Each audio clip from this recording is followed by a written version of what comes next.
Hi Pisces, here's a general look at your solar chart for the whole of 2010. This is part 1, and I'm just going to give the information as directly and as quickly as I can because there's quite a lot of it, so that you can refer back to it later on in the year if you want to.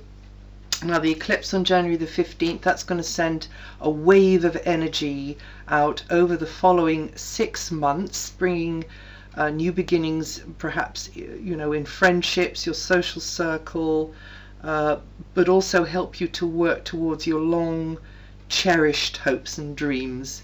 So an overarching vision will be nurtured as you collaborate with others. You know, it's kind of teamwork, really. Maybe with kindred spirits, maybe some kind of a club or an organized group. Now, overall, Jupiter working from your sign from January the 18th till June the 6th, and again from September till the end of the year, means a real growth spurt is going to be happening for you over the year. Your mind's going to be opening to new possibilities. You could have more connections with abroad, more travel, or maybe receiving visitors to where you live. Just a real feeling of broadening your horizons. The expansive, benevolent influence of Jupiter will encourage you to reach new heights and plunge yourself into a new world of experience, which is beneficial and teaches you a very great deal.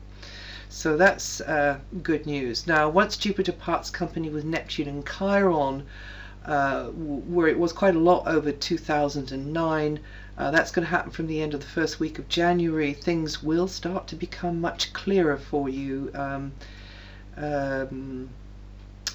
in certain areas. In 2009, maybe you were wondering about hidden or underlying patterns or forces which seem to impact your life externally, which showed themselves maybe on a physical level within your body, or, you know, outside you in the world around you. Maybe also you were wondering and have been wondering, because Neptune's been there for a very long time, since the late 90s. You perhaps at times been wondering what your real calling is, or how, if you know it, then how you can better express that true calling in life, you know, and apply it to kind of current reality. Or another way it kind of manifested is that you've been wondering how long you can keep putting yourself out there for others and get very, very little back in return. So from the beginning of January, there's going to be a growing sense of clarity in these areas, I think. And it's a slow growth, and it will be happening far more strongly when we get into next year. But you'll get a stronger evidence of progress as things finally start to come together and move forwards with your personal hopes and dreams. Nice surprises may be coming your way on June the 8th and September the 19th, when Jupiter conjuncts Uranus. So that could be something really quite wonderful happening there, or it depends on your personal natal chart, really. So to the degree of the impact of that, but it looks like something quite special. Now, Neptune has been here since the 90s in that area, in a very background area of your chart, and overall in 2010, Neptune's presence in that sector means your idealistic nature may have been disillusioned more than once, and you continue to come to terms with what is actually doable, what is actually real, and what isn't, and questioning the reason for any inadequacies in your life, noticing a tendency maybe to escapist activity at times. On the flip side, this vibration allows the presence of your higher self to come much closer, Pisces, during times of contemplation, you know, just being quiet, meditation, healing activities, whether given by you or received by you. And you'll probably have had an awareness of being guided by unseen forces at certain times for quite a while now. Now, when Saturn opposes Uranus in Virgo from mid-April to early July, you and the universe will continue to meet the challenge of others demanding your time and your energy in your inner circle. or those you do business with maybe. This challenging cycle puts pressure on you to be constantly vigilant where certain others are concerned. You're feeling very responsible there for them. Never taking your eye off the ball can wear you down.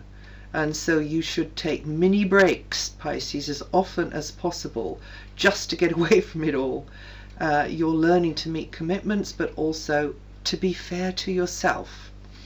Now, when Saturn opposes Uranus from Libra from mid-July to August the 11th, the focus is going to be on shifting of gears in how you and a partner share together. You know, the balance of power could be changing there, or if there isn't a partner, maybe there's going to be one.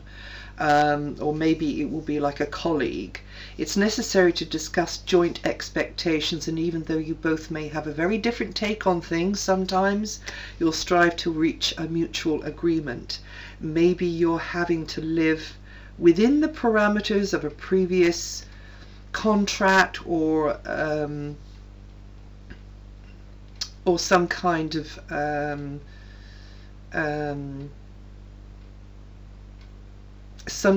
of agreement that you made before, or even was made for you, and now there's a cut-off of a certain line of supply, and that could be kind of emotional holding as well.